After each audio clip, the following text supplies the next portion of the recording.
How's it going, guys? This is Mike from Crash Industries in Grand Rapids, Michigan. Today we're going to do a long overdue video on our subcage and bracket install on a Z125. We got a little stock gem here, except for a fender eliminator that we'll be demoing. I'm not actually going to pound the stiffeners in because this one's actually someone's that's going somewhere else. But we will demonstrate how to take the plastics off, how to properly put in the bracket so it pinches the frame effectively, and mount the 12 bar. So to start, you come over here. Basic tools required: a 13 millimeter or a 1/2 inch wrench, a 10 and 8 millimeter socket, a Phillips screwdriver for the seat latch, a big hammer, an axe, a giant rock, whatever, something to pound the stiffeners in, and a 19 millimeter or 3/4 socket or wrench for the main mounting bolt. So to begin, let's see, we're gonna get these. You remove the seat.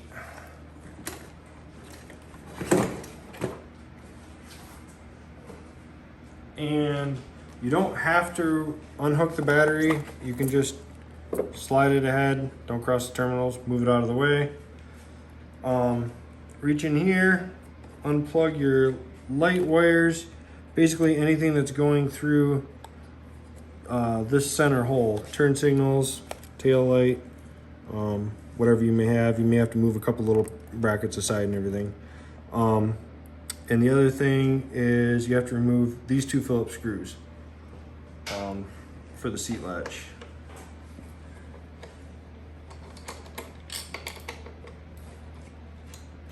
In this plate, if you throw everything aside, it does make a difference.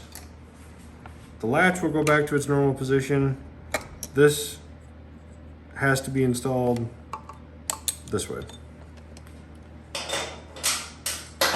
Then coming down here, we have, oops, hold on here. The stock ones may be Allen's. They may be 8 millimeters. I'm not really sure. I think these bolts came with this kit. I want to say stock, they're Allen screws. But either way, you remove these 4 small bolts.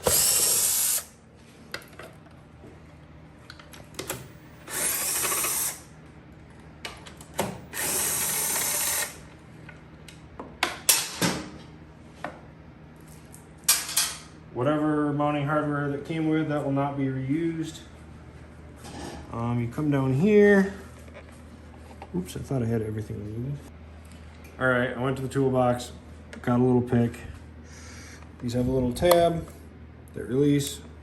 Black's black, gray to gray. Later, lift them up. The wires come through here. You can reuse this little grommet if you can pry it out. Don't worry, Ozzy, I'm told this doesn't affect the warranty.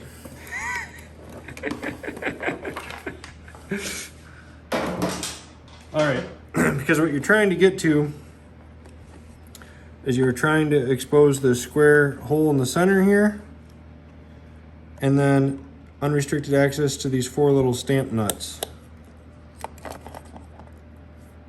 If you're not doing the frame stiffeners, you would proceed forward from here. No need to remove the bodywork. You would just drop this in and proceed to that part of the video. If you're doing the frame stiffeners, you need to get access to these back frame tubes. And in order to do so, you're going to want to move your bodywork far enough down that you're not bashing it with your blunt tool of choice when you're hammering the frame stiffeners in.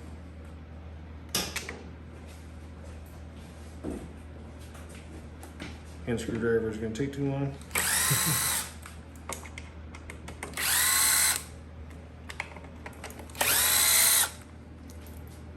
For Phillips.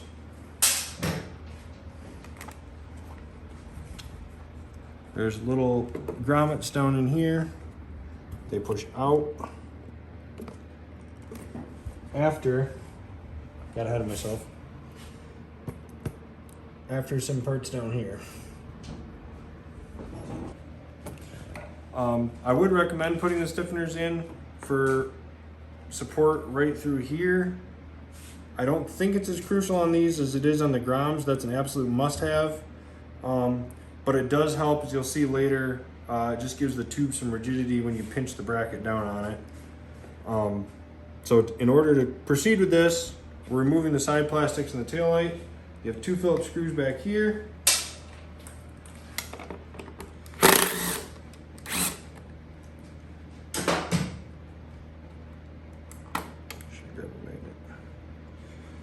And then these little push tabs here, they go down in the center to then slide up.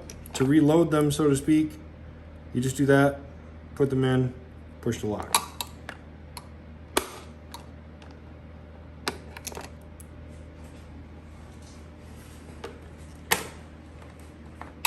The back unclips. And then this side grommet, do that, comes out on the forward tank part. I really should take these 2 screws out as well to take pressure off the tail. It just makes your life easier. No shortcuts. This lifts out just a little bit. You can unhook the grommet. And then these have tabs. Don't force it, don't break them. Just move it to the rear, move it out, set it aside.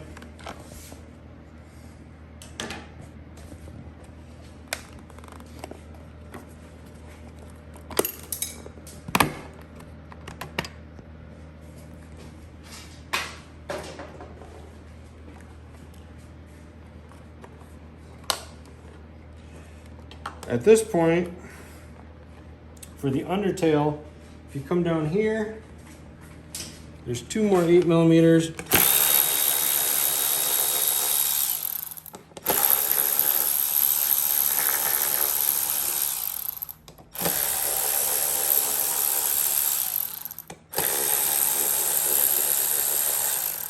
Okay, 4. If your aim is good, you might not need that, but it's worth not breaking your tail light. Yep.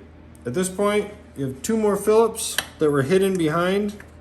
When you go back together, just remember to put these in first before you put your side panels on.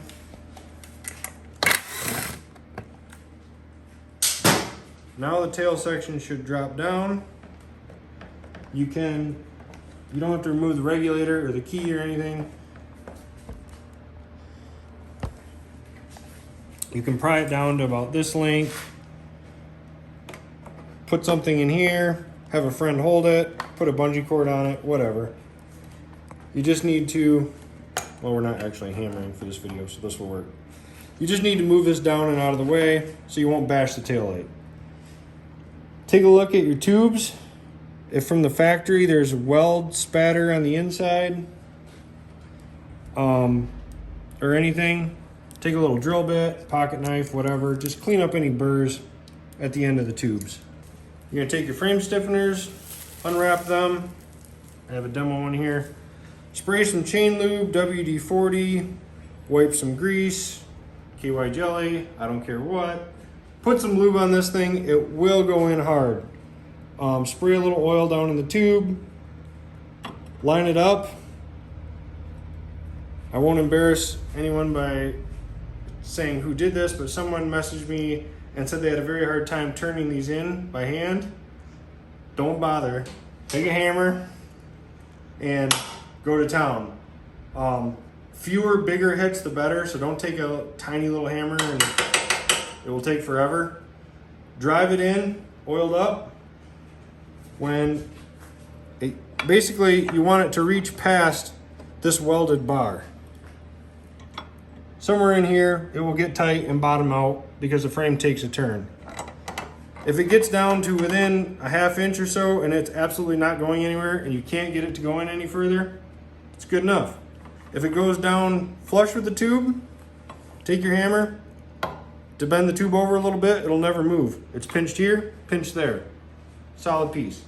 But these are never gonna come out. It becomes part of your bike. and just commit to it. Once you put it in, spray lube on here, spray lube in here, hit it with a big hammer, go all the way in. You're not gonna be able to get halfway in and come back out. It's a one-time thing. Put it in, call it a day. We're not doing it on this one, but that would be the point where you'd start to reassemble. Drive them in, try not to smash your fingers, smash the tail light. Get to that point, take a break. All right. After you got your frame stiffeners in, if you didn't bruise your fingers too bad, reinstall the bolts on the bottom, get this undertail back in place. Don't forget your 2 Phillips screws on the side. Take your side plastics, little tabs right on the side, in, forward, snap in, hang on the other side, pull this piece out, put your side plastics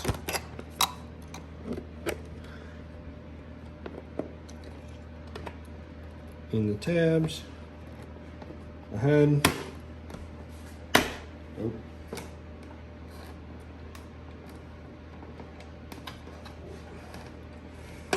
like that.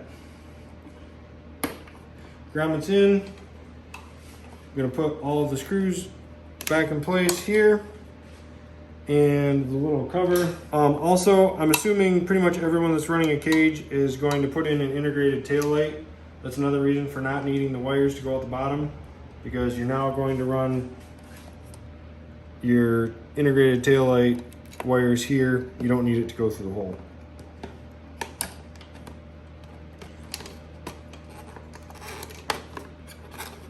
Put that in.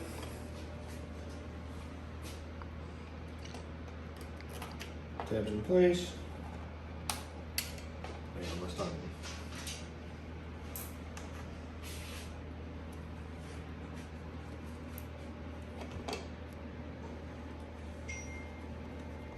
Sweet. All right, now assuming you've got your frame stiffeners in, which will make sense in a minute. This is why this all works together, because this is unsupported from this point to all these mounting points, trying to prevent bending through here. So you get your plastics back on, you still have your seat latch loose, have your battery out of the way, tail down. Now we're ready. This is the most important part. You can't just pop this in here and leave it loose or not properly put the bolts in. This is what holds the cage together, not the 4 little bolts. So you remove this. I just like to ship them together so you can see which way the orientation is. These are laser cut with a rounded edge and kind of a sharp straight edge. You want the sharp straight edge to go up. So we're gonna take the bolts and lock nuts off. But the way this is shipped is the way it does become installed. So then this piece just drops in here. If by any chance you put something in the seat and squished it, you need to bend or cut this little tab out of the way, you can do that, but it should clear if it wasn't ever bent. It'll drop in and center on the 4 stamped nuts. You can leave this off for the moment. Take your subcage, bolt goes through the large center hole, goes up through the plastic of the bike. Oop. Yes, the back up there for me. As with any install, here I got it. You really want to start every, you can lift it up. You really want to start every bolt by hand and snug it down first. Don't tighten any one bolt in the process all the way until they're all started.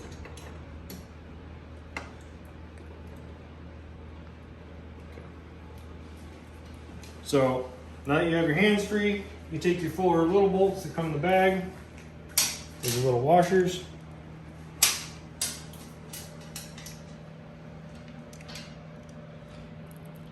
These don't do as much for support, but they do help everything stay squared up and in place.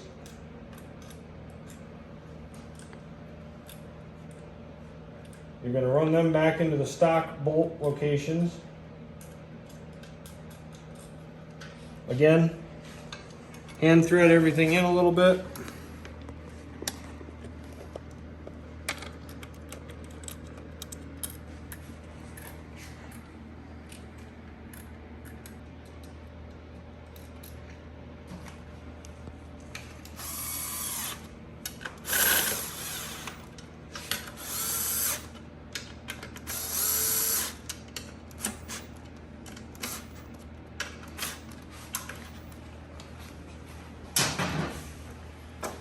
Okay, now that you got the 4 little bolts in and you've kind of squared it up, you're centered, snugged up on the plastic, so that you have some wiggle room here to get these started without cross-threading. Snug them up, push the whole thing back. Keep this square as you tighten the center bolt.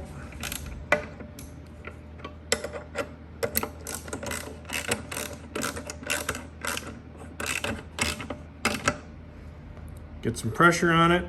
Then take a wrench or a socket and crank these down good and tight. When properly clamped, it should spread the load out over this frame and not have any wiggle. If you leave any of these parts loose, every time you scrape, every time you stand on it, it's going to bend, it's going to flex. So you want everything on the initial installation snugged up, pinched, cemented in place, and it shouldn't move. We've got a lot of hours on these. Kevin put the first one through the ringer and haven't bent the tubes no matter how many scrapes, but you have to properly install everything. So tighten these down.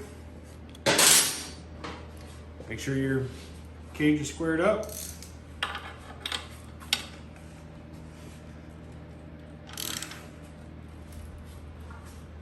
Go ahead and crank that center one tight. Now you can go, remember these are just dinky little bolts. You should probably do tighter than that with a drill with a dead battery, but you tighten these up with a 1/4-inch ratchet or whatever. But your main pinch point is that center bolt spreading the load out across here so that when you're scraping and your load is down, when you're standing on it, your load is up, this spreads the load out on these bars, which is the reason for the frame stiffeners to really support that last couple inches of frame, because it doesn't have the side supports. Then you get this all in, double check everything. Doesn't hurt to put a drop of Loctite on a couple of these bolts if you got it, but they do have lock washers, so should be okay. Seat latch, again, the only reason for removing that is just to be able to get access. You honestly almost could do this without removing the seat latch. We've just always done it for testing and measuring.